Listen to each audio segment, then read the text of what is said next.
Okay, I apologize. I cut the other video short because I started sneezing uncontrollably at the end. Ugh. And then because I'm trying to beat the clock, I'm talking fast, I'm trying to rush through this to get to a conclusion in each one of these little video segments. I'm saying 70 here when it's reading sevenfold, but it doesn't change the equation because the equation is 70 and sevenfold, and that's the equation that I worked out. That's how I worked it out. So as you can see here, that these vengeful judgments are taking place on cycles of time.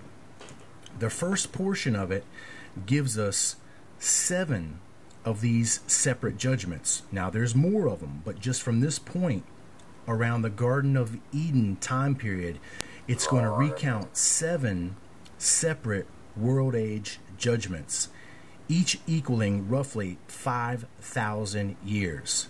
So 7 times 5,000 should be 35,000. Now, if you watch the series I told you for the starting date of the Garden of Eden, I dated that closer to 36,288 BC. So that's what this is telling you. From the time of the Garden of Eden event, this 70 times sevenfold, okay, is going to equal 36,288 BC from 2012 counting back, because this judgment of the 70 and sevenfold is going to end at the 2012 period, and that's going to be associated from here, which is really going to be the end, as we know, of this Mayan world age time clock. It ends at 2012, December 21st. Okay, so I had to count everything back from 2012, and when I did, I got to the starting point of the Garden of Eden using this information here. And then I discovered what these cycles of time meant, and then I discovered that they are matching the Mayan understanding of the world age clock. So if you want to understand further how I do all this, then you need to watch that series, The Starting Date of Garden of Eden. You'll understand the cycles of time as I explain it. I don't want to over-explain everything now because it just takes too much time. It took me many videos to fully explain that, so I've already got it up. Go look at it. But what I want you to see here is that we're seeing 7 being recorded of these 70 generation judgments. Well, what is a 70 generation judgment?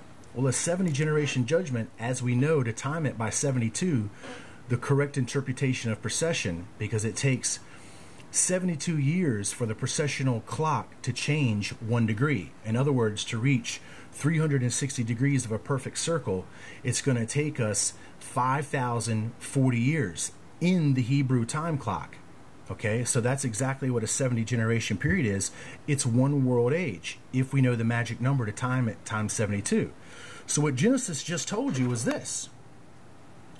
Genesis just told you a cycle of time that exceeds this 25,000 or 26,000, roughly 26,000 year great year period, because we see 5 of them are recorded here. 1, 2, 3, 4, 5. 5 world age cycles that are set to 70 generation time periods as it's timed by 72. We get 5 separate cycles. Well, what's interesting here about this section of Genesis is that it doesn't give us 5 cycles of the 70 generation binding. It gives us 7. Incredible. Which is going to put us into the Garden of Eden timing. Because if I refer you back to this chart, what we need to do is we see that 5 of them gives us at about 26,000 years. Well, if you watch the video, I date Eden to about 36,288 BC. So we're missing 2 more world ages. We need 7, right? Well, that's exactly what Genesis gives us. It gives us 7 world ages from Genesis, where we experience 7 separate judgments from the Genesis period, time period onward. And that's exactly what it's saying. But there are judgments that precede the Genesis account. And as I told you, the total count equals 13. I'll be back.